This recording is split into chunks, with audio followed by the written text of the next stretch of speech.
guys, it's Hollie here for PlayStation Access. We're in possibly the coolest booth at E3. This is actually on the E3 show floor. We're pretty much inside the world of Mafia 3, talking about Mafia 3. Yeah, I mean, we're in New Bordeaux. New Bordeaux is our version of New Orleans, and New Orleans is really a cool city, right? I mean, this is pretty much we're in the French Quarter. Yeah. This is incredible. Let's talk about New Bordeaux though, because it's massive. Mafia 3 is now open world, right? Yeah, I mean, the Mafia series has always been open world, but you could move around, but there wasn't that much to do in the open world. So, we wanted to look at everything that made Mafia good, which is really good cinematic storytelling, like telling a really good story centered around really good characters and bringing all that in. We want to make sure that when you're in the open world, if we're giving you the ability to move wherever you want to, there's actually stuff to do. On the other hand, we want to make sure that it still feels like you're playing the story. So it's not just, hey, I'm playing the open world or I'm playing a Mafia story. Yeah. So we try to very heavily integrate everything you do in the open world in advancing the story and actually getting closer to the end of the game. So when we looked at the world map, it is split into 10 districts. There are 10 districts. One of them is the Bayou, so that's kind of the wild, swamp area. Yeah. The bottom, there are 9 actual districts with industry and people living there. And all of them are controlled by the Marcano family, by Sal Marcano. And there is a underboss, a lieutenant, who's actually in charge of that for Marcano. So we're going to try to take them over one by one. That's pretty much what Lincoln Clay sets out to do. So how do you do that in the districts? Because when we saw it, we were driving through and we could see all the kind of different quests available. And then when we were taking people out, it was actually affecting the damage in the corner, the financial gain of that district. So how do you take a district? Is it simply just killing the underboss, or is it more than that? So Lincoln doesn't just want to go after Marcano, it's a revenge story in the end, right?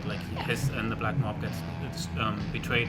But he tells himself, I'm actually going to dismantle his empire, and then I'm slowly going to take it over. So there are various criminal rackets which work in the world. One nice thing about New Orleans or New Bordeaux is that not only does it have so many different areas, they're all ripe with possibility for criminal activity, yeah. like prostitution, drugs, smuggling, contraband, and that kind of stuff. So we made sure that that's actually happening on the ground floor, and you can actually see how at the very bottom the small-time criminals are making their money and they're slowly kicking up. So as you're going through the story, you're not just going to go after any district you want to, but we're giving you quite a bit of freedom over how you want to do it. And you want to go after the actual lieutenant who is controlling this district. For Marcano, because if you do it, you can then get to one of his capos, which in this case was Uncle Lou, his idiot brother in a way. He's really charismatic, but not quite as smart. And pretty much you do what you do in the actual mob. If somebody can't kick up anymore, if somebody's not able to pay their due, they're going to be in real deep trouble, and they're going to start slipping up. So you're taking over the criminal rackets by going into backyards, by sneaking into undergrounds, finding the way the racket actually operates. And yes, you start damaging that, you start taking out the pimp, you start taking out the drug dealer, people who can't kick up anymore. Wow. And so after you do it for a while, you're just going to create so much pressure on the lieutenant or capo who's running this district that he's going to slip up. I mean, that's what we showed today. That's how we then get a really cool story mission, in this case, the Riverboy. Yeah, amazing. So we also saw that we have underbosses as well. So we're obviously growing up sort of our own empire. Tell me a little bit about the underbosses, who they are, and the fact that they do have a direct impact on when you're playing. You can call them to come and help you. We got the Italian mob to come in and give us some backup. Yeah, they have associates. So it's Cassandra, Vito, and Burke. Vito's coming back from Mafia 2. Cassandra, he actually went there after Empire Bay, because he didn't have anybody who still liked him in Empire Bay at the end of Mafia 2. And then we have 2 guys who actually have been in New Bordeaux for quite a while.